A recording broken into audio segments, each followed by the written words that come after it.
নমস্কার দর্শক, আমি শ্রী নারায়ণ চন্দ্র রায়।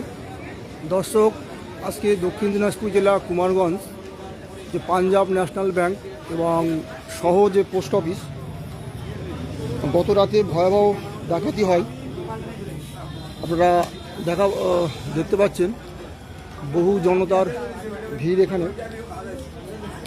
এবং গত রাতে একই সঙ্গে, যেহেতু পোস্ট অফিস এবং ব্যাংক একই সঙ্গে ডাকাতি হয়, সেটা আপনাদেরকে আমি দেখাবো। এবং এই যে পোস্ট অফিস, অর্থাৎ ওই দিকে হলো ব্যাংক আর পাশেই হলো পোস্ট অফিস। এবং গত রাতে ঘটনা,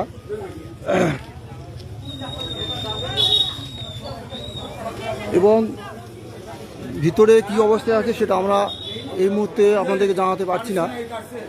এবং দেখা যাচ্ছে যে প্রচণ্ড যে কেবল লাইন বা যে তারগুলো আছে, যে কানেকশনগুলো আছে, ইন্টারনেট কানেকশন সবই কেটে দেওয়া হয়েছে। এবং আপনারা দেখতে পাচ্ছেন যে এখানে পুলিশ প্রশাসন তারাও আসছেন এবং জনতার তো তারাও এখানে ভিড় জমিয়েছেন। আমি দেখাবো যে কোন সাইড থেকে মানে তারা ঢুকেছেন, সেটা আপনাদের সামনে আমি তুলে ধরছি। এই যে হচ্ছে মেন গেট, এটা হচ্ছে আমাদের যে সরাসরি যে রাস্তা আর কি, সেইটা।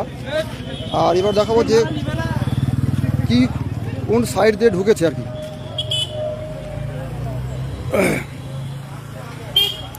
মানে কুমারগঞ্জে যে এরকম ঘটনা ঘটবে, এটা হয়তো আমরা কেউ কল্পনা করতে পারিনি। হ্যাঁ,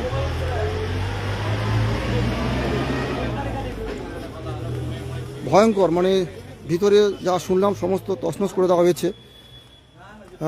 কোন জানলাতে ঢুকেছে, এইটা দিয়ে? কোনটাতে ঢুকেছে মাস্টারমশাই? এইটা?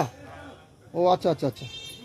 দর্শক, আমার দেখতে পাচ্ছেন এই যে এইটা দিয়ে ঢুকছে, যেটা ঢুকছে সেটা এখন বন্ধ আছে। হ্যাঁ, এটা এই জানলাটা এটা ফাঁক ছিল না, মানে এটা ওই গিলটা কেটেছিল। আচ্ছা, এইটা গেল, এইভাবে ঢুকছে। এইটা গিলটা কি কেটেছিল? তুই দেখো ফাঁসটা না, এই যে জানলাটা যে মানে বন্ধ আছে, এই দিক দিয়ে তো ঢুকতে পারবে না, তাহলে এইটাতে ঢুকছে নাকি? গ্রিল দেখা যাচ্ছে না ভিতরে। আমি আছে কেউ? আচ্ছা দাদা, আমি প্রেস থেকে আসি, দয়া করে বলবেন যে ওই গ্রিলটা থেকে ঢুকছে? মানে ওইখানে কি ওই যে গেট লাগানো আছে জানলাটা, সেটা কি আপনাদের মানে খোলা, মানে গ্রিলটা কি ভাঙা আছে? গ্রিলটা ভাঙা আছে না, তার মানে ওইটাতে ঢুকছে।